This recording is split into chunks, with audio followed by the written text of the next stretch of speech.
सुनिए।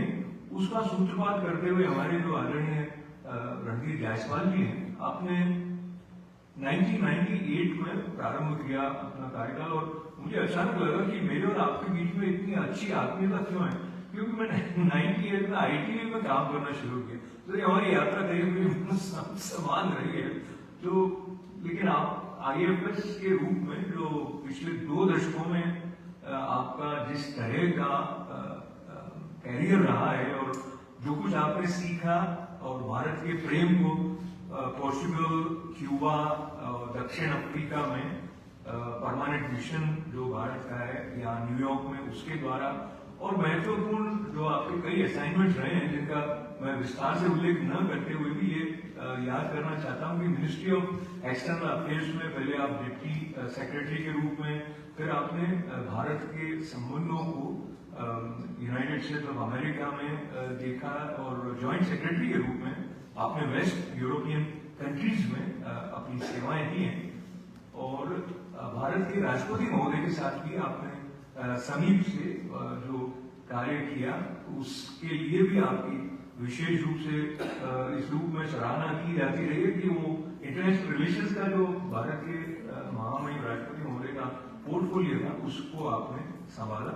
इसके अलावा जो बात इस पत्र के माध्यम से आपके तक पहुंचाऊं, उससे हटके मैं ये कहना चाहूंगा कि ऐसा बहुत कम होता है अपने पद पर रहते हुए मनुष्य के भीतर का जो मनुष्यत्व है वो इतना सरल और तरल रूप से सबको छू पाता हो, और जिसके अंदर हृदय में इतना अवकाश हो कि वो सबको आत्मीयता से अपना सके। ये हमारे लिए एक अलग प्रकार का और सौभाग्य है।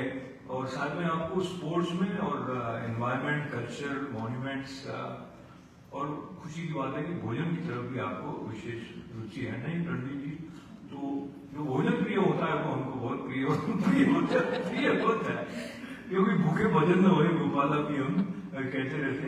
पर इतिहास के आप विद्यार्थी रहे हैं, लेकिन उसके साथ साथ जो भाषा का प्रेम है हरीश जी आपका, तो उसमें हिंदी के अलावा अंग्रेजी, पोर्चुगीज, स्पेनिश में भी आप बात कर लेते हैं, और बिहार के होने के नाते वो बिहार के डायलेक्ट से भी परिचित हैं।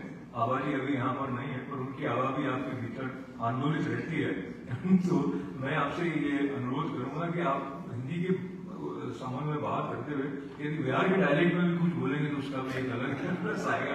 तो आप अपने संबोधन के बाद में हमें अनन्य पत्रिका की तरफ भी ले जाएंगे, इसके लिए भी आपका डबल तालियों के साथ स्वागत।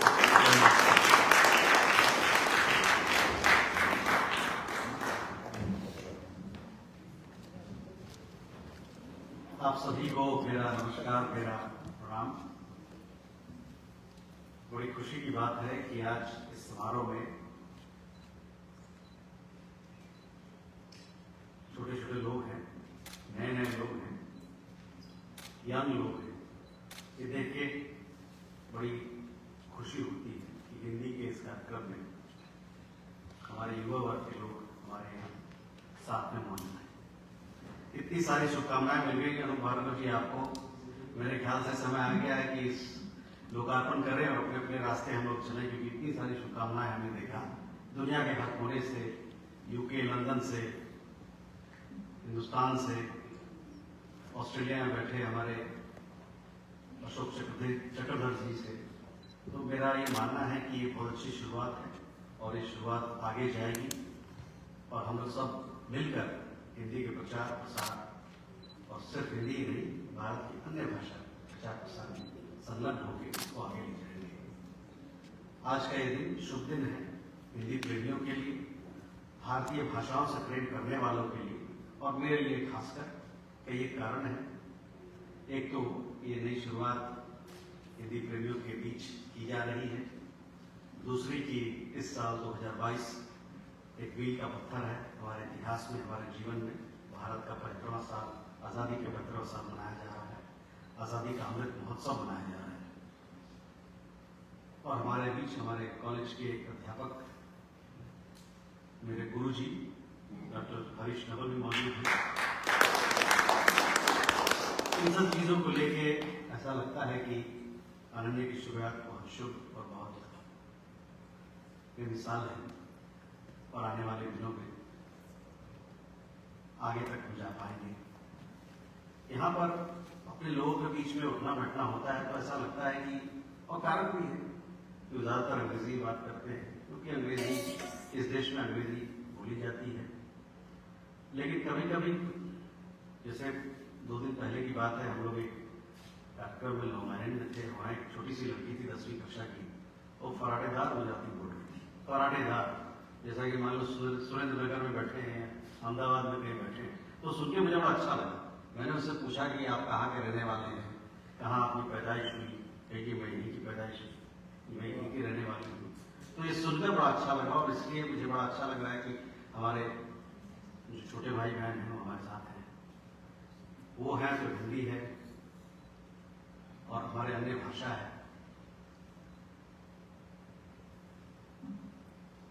अनन्य की शुरुआत एक अच्छी शुरुआत है, और मैं शुक्रगुजार हूँ अनूप भार्गव जी का, जो इन्होंने ये कार्यभार संभाला और हिंदी को टेक्नोलॉजी से जोड़ा। इसको एक पैमाने पर देखें तो बड़ी बहुत गहरी बात है। टेक्नोलॉजी के साथ जुड़ना बहुत जरूरी है। हम लोग जब स्कूल में होते थे तो ये कहा करते थे H2O को H2O ही कहा जाता है, उसको कुछ और नहीं कहा जाता है।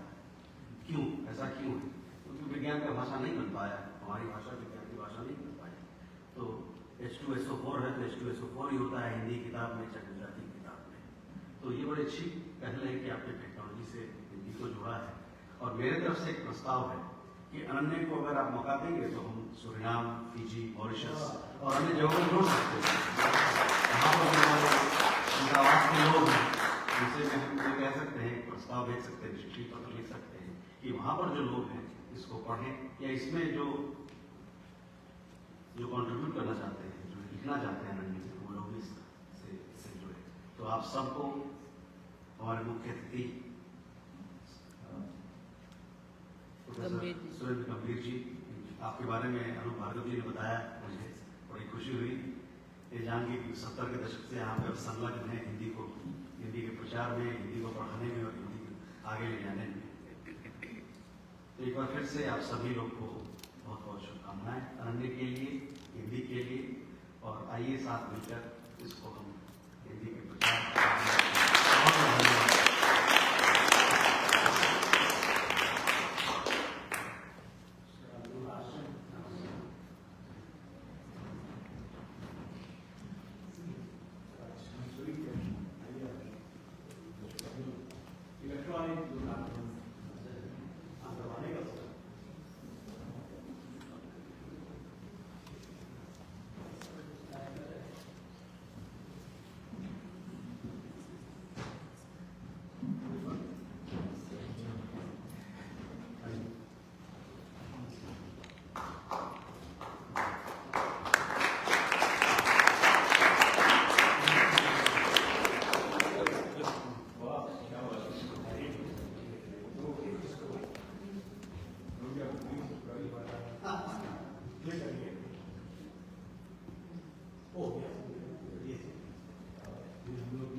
देख रहे हैं टीम हम लोगों की। डॉक्टर जगदीश योग जी हमारे बीच में नहीं है, लेकिन हमारे संपादक हैं, उनका सहयोग के बिना ये संभव नहीं हो सकता था। विजेंद्र विज, डॉक्टर हरीश नवल हमारे बीच में है नहीं, और हमारे तकनीकी सलाहकार जो हैं बालेंदु शर्मा दाधीच, उनका नाम मैं विशेष रूप से लेना चाहूँगा। हिंदी और तकनीक की जब बात होती है तो बालेंदु के बिना पूरी नहीं होती। मुझे खुशी है कि वो हमारे मित्र रहे हैं, हमारे साथ में हैं। संपादन सहयोग में हैं स्वरानी साने और आभा खरे, और हमें व्यवस्था में सहयोग दे रहे हैं अमित खरे और गीता गिलौरिया। अमित खरे दिल्ली में है, गीता गिलौरिया नॉर्थ कैरोलिना में है। और देखिए हैं ये आगे बढ़ते हैं हम लोग। सर का रणजीत जायसवाल जी का संदेश ये आप पढ़ेंगे ही, तो मैं इसको बस क्विकली हम लोग आगे बढ़ते हैं। मेरी बात, डॉक्टर जगदीश योग जी की बात। अनिल प्रभा जी हमारे बीच में आए हैं। अनिल प्रभा जी जरा हमें एक कहानी चुनी थी इसके लिए और हमें खुशी है कि अनिल प्रभा जी हमारे बीच में हैं। अनिल प्रभा जी को उत्तर प्रदेश हिंदी संस्थान की ओर से विदेश प्रसार सम्मान मिला हुआ है। आप इनकी कहानी पढ़ेंगे। मानसी चटर्जी कनाडा में रहती हैं, बहुत अच्छा गाती हैं। अच्छा, एक बात हमें और बताएंगे कि हमने इसमें ऑडियो और वीडियो को भी सब शामिल करने की कोशिश की है। तो ये जो आप देख रहे हैं पतझड़ की बदलाई धूप, अगर आप इस पर क्लिक करेंगे तो आप इस गीत को मानसी की खुद की आवाज में सुन पाएंगे। पूर्णिमा वर्मन जी बहुत समय से, अगर आपने अनुभूति और अभिव्यक्ति पत्रिका पढ़ी है तो अगर मैं कहूँगा कि इंटरनेट पर हिंदी को लाने में अगर किसी व्यक्ति का सबसे बड़ा हाथ है तो पूर्णिमा वर्मन जी हैं। हमें खुशी है कि हम उनकी गीत इसमें शामिल कर पाए हैं। कमलेश भट्ट कमल जी गजल के बहुत बड़े हस्ताक्षर हैं, उनकी आप गजलें पढ़ेंगे। फिर हम लोग बढ़ते हैं लघु कथा की ओर, जिसमें आप 2 लघु कथाएं पढ़ेंगे, संगीता मंडाल ब्रिज। और फिर हम आते हैं हाइकू के ऊपर। हमने कविता की सभी विधाओं को शामिल करने की कोशिश की है, नवगीत, गजल, हाइकू। तो आप हाइकू पढ़ेंगे। मंजू मिश्रा जी कैलिफोर्निया में रहती हैं। हमने बच्चों के ड्यूक विश्वविद्यालय में जो नॉर्थ कैरोलिना में है, वहाँ पे एक कार्यशाला हुई थी जिसमें बच्चों से हाइकू लिखवाए गए थे। तो कुसुम नैप्सी वहाँ पे पढ़ाती हैं, उनके सौजन्य से हमें ये मिला। प्रेम जन्मे जी व्यंग की दुनिया में बहुत बड़े हस्ताक्षर हैं। व्यंग यात्रा के नाम से पत्रिका निकालते हैं, उनका व्यंग हमें मिला, हम बहुत आभारी हैं उनके। शार्दुल नौजा सिंगापुर में रहती हैं, बहुत अच्छी गीत लिखती हैं और हमारे हिंदी से प्यार है समूह की कार्यकारिणी समिति में है। बहुत अच्छा लिखती हैं, बहुत अच्छा। ये आप वीडियो देख पाएंगे उनका इस गीत का, बहुत प्यारा गीत है। संदीप व्यास हमारे न्यू जर्सी में रहते हैं, अभी वो किसी कारण से आ नहीं पाए हैं। बहुत अच्छी कविता लिखते हैं, उनकी कविता इसमें है। अशोक भौमिक जी बहुत बड़े चित्रकार हैं और चित्रकला के आलोचक हैं, बहुत बड़ा नाम है भारत में। तो वो बात कर रहे हैं एक चित्र के बारे में जो आप अगले पन्ने पे देखेंगे। तो एक चित्र को किस तरह से एक चित्रकार देखता है, उसकी बारीकियों पे बात कर रहे हैं। तो हम लोगों ने कोशिश की है कि कहानी, लघु कथा, कविताएं के साथ साथ कला को भी छुएं, ये उसमें है। फिर हमारे आते हैं जो हमारे संपादक हैं, हमारे तकनीकी सलाहकार हैं, वो एक तकनीकी और ज्ञान विज्ञान पर एक लेख है उनका कि पासवर्ड के दिन लगने वाले हैं, यानी कि अब आपको पासवर्ड याद रखने की जरूरत नहीं पड़ेगी। तो हम कोशिश कर रहे हैं कि ऐसे लेखों को भी लाएं जिनसे आप जुड़ सकें और जिनको आप काम में ले सकें। तो ये बहुत अच्छा लेख है। डॉक्टर गंभीर का परिचय देने की जरूरत नहीं है और हमें खुशी है कि डॉक्टर गंभीर ने एक ऐसा विषय चुना है जो कि केवल अमेरिका में रहने वाला ही लिख सकता है। अमेरिका से भारत कैसा दिखता है, बहुत ही रोचक लेख है, आप पसंद करेंगे इसको। हमने यहाँ के अमेरिका में क्या हो रहा है उन गतिविधियों को शामिल करने की कोशिश की है। तो टेक्सास में एक हिंदी पाठशाला ने एक कार्यक्रम किया था, उसकी हम रिपोर्ट दे रहे हैं। न्यू जर्सी में अभी 2 हफ्ते पहले ही एक बहुत बढ़िया एक नाट्य समारोह हुआ था, उसकी हम लोग रिपोर्ट दे रहे हैं।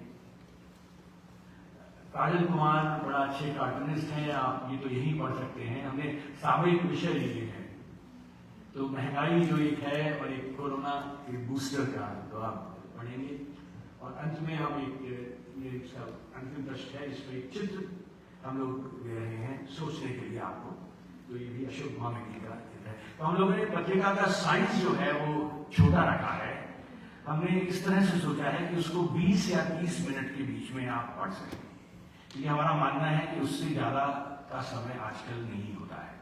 तो हम लोग उसका पत्रिका का साइज जो है वो छोटा रख रहे हैं और हम शायद कोशिश करें कि अगर हम सफल होते हैं इसमें तो हम इसको पाक्षिक भी बना सकते हैं 2 हफ्ते के बाद, लेकिन एक छोटे साइज की। ये हमारा वो है। सविता साहब हमारे बीच में, हम आपसे बाद में सुनना चाहेंगे इस लोकार्पण के बारे में।